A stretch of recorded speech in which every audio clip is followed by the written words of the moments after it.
soal utama saya rasa terutama sekali dengan usaha-usaha pihak perkasa dan sebagainya ialah soal EEB. Jadi elok saya rasa kita memikirkan apa implikasi RM10 ya. Dan RM10 ini patut dibezakan daripada model ekonomi baru kerana jelas bahawa model ekonomi baru itu tidak diterima 100% dalam RM10 dan ada usaha dalam 2-3 bulan yang lalu untuk cuba selamatkan unsur-unsur utama model ekonomi baru dalam RM ke-10, tetapi juga dengan tolak ansur dengan pihak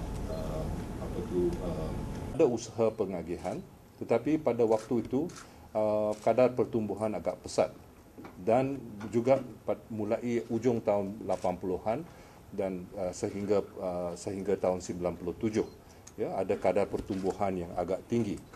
Jadi apakah sebab-sebabnya yang membawa kepada pertumbuhan yang pesat itu? Dan yang jelas antara lain ialah bahawa kita dapati bahawa usaha-usaha pengagihan itu tidak bertentangan dengan usaha untuk menggalakkan pelaburan. Pelaburan bukan hanya dari pihak awam tetapi juga daripada pihak swasta. Dan kita juga dapati bahawa mulai lebih kurang pertengahan tahun pada tahun 90-an ada usaha antarabangsa untuk meliberalisasikan sektor kewangan terutama sekali, dan ini telah membawa pada malapetaka. Ya, malapetaka pada mulanya pada peringkat Asia yang membawa kepada krisis Asia Timur, dan kemudiannya krisis yang baru berlaku pada peringkat dunia. Ya, dan ramai orang setuju.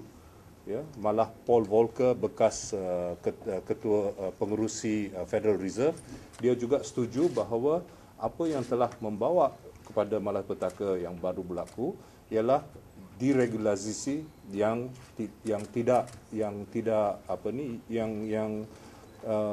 sewenang-wenangnya mengikut kehendak kepentingan kewangan. Ya.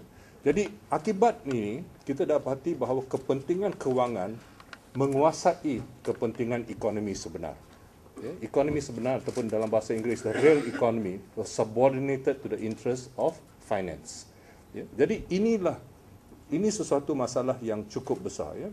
Sebab ekonomi pasaran dapat memainkan peranan yang baik sebagai pembantu, ya. Kalau ataupun dalam bahasa Inggeris seorang ahli ekonomi yang terkenal pernah mengatakan bahawa the market can be a wonderful handmaiden for economic development, but should never be the master. Okay? When you allow the market to be the master, nanti ini akan membawa kepada malapetaka. Jadi perbelanjaan apa yang kita dapat lihat pada tahun 70-an terutama sekali, malah kemudiannya juga bahawa perbelanjaan awam berjaya mendukung pelaburan, termasuk pelaburan swasta. Masalahnya bukan masalah pengagihan. Masalahnya masalah penyelewengan, penyalahgunaan kuasa, penyalahgunaan peluang, dan ini patut dibezakan daripada pengagihan semata-mata. Ya. Ini saya rasa amat penting. Kalau kita terus menentang pengagihan, sudah tentu rakyat jelata tidak akan bersama kita. Ya. Baik, apakah unsur-unsur baru dalam model ekonomi baru? Idea utama yang baru, ya, adalah idea yang dibawa oleh beberapa pakar Bank Dunia. Yang saya pernah berbual dengan 2-3 orang Bank Dunia dalam 3-4 hari ini yang lalu, dan mereka mengaku bahawa sebenarnya apa yang dikatakan middle income trap, ya, kalau kita lihat laporan NEAC itu, middle income trap ataupun perangkap pendapatan menengah itu adalah idea satu-satunya idea baru dalam model ekonomi. Apa yang dimaksudkan dengan middle income trap ini?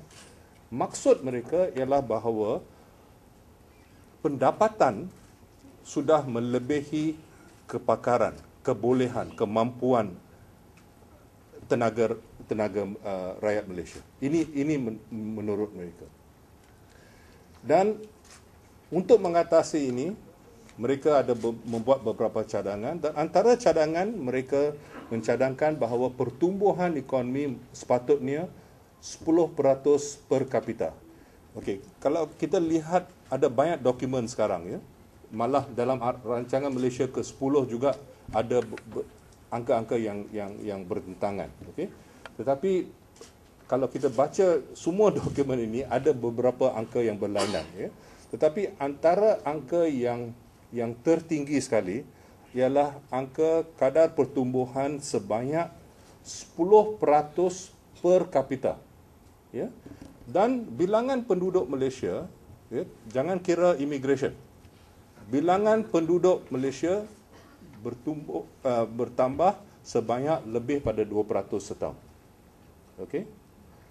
Jadi pertumbuhan 10% per kapita memerlukan pertumbuhan 12% kurang-kurangnya setahun. Ini sebenarnya saya sebut di sini satu andaian khayalan, ya, yang tidak akan tercapai.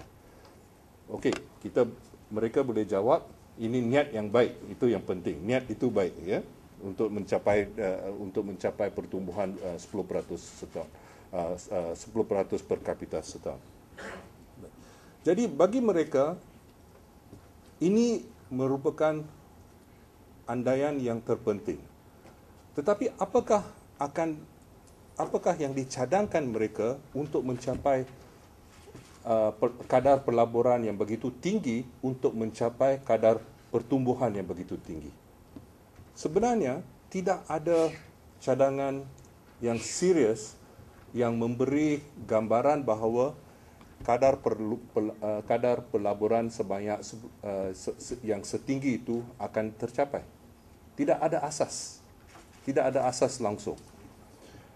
Dan pertumbuhan yang mereka ingini datangnya bukan daripada sektor perkilangan seperti dulu, ya.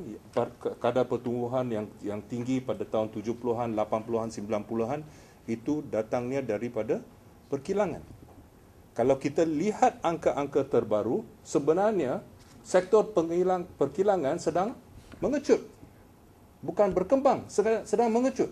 Jadi yang diharapkan ialah perkhidmatan. Perkhidmatan nilai tinggi, ya, high value added services. Dan apa yang dimaksudkan? Sebahagian besarnya ialah daripada perkhidmatan kewangan. Perkhidmatan kewangan di mana kedudukan Malaysia telah merosot secara relatif. 10 tahun sudah, 15 tahun sudah. Kalau kita lihat kewangan alat-alat kewangan Islam, ya, yang dikatakan Islam, ya, saya nak kata, saya bukan qadhi, ya, untuk membuat, ya, tapi yang dikatakan Islamic financial instruments, ya. Dulu Malaysia nombor 1. Sekarang siapa? Nombor 1 London. Nombor 2 Singapura.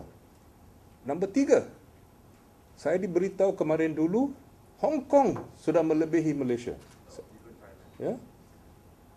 Hong Kong sudah melebihi Malaysia. Jadi Malaysia sekarang duduk dalam kedudukan yang keempat dari segi sesuatu yang di mana kita andaikan Malaysia ada comparative advantage. Ya. Itu juga tak boleh jadi nombor 1. Ya. Jadi kita lihat di sini bahawa apa yang dimaksudkan dengan perkhidmatan nilai tinggi, sebenarnya perkhidmatan seperti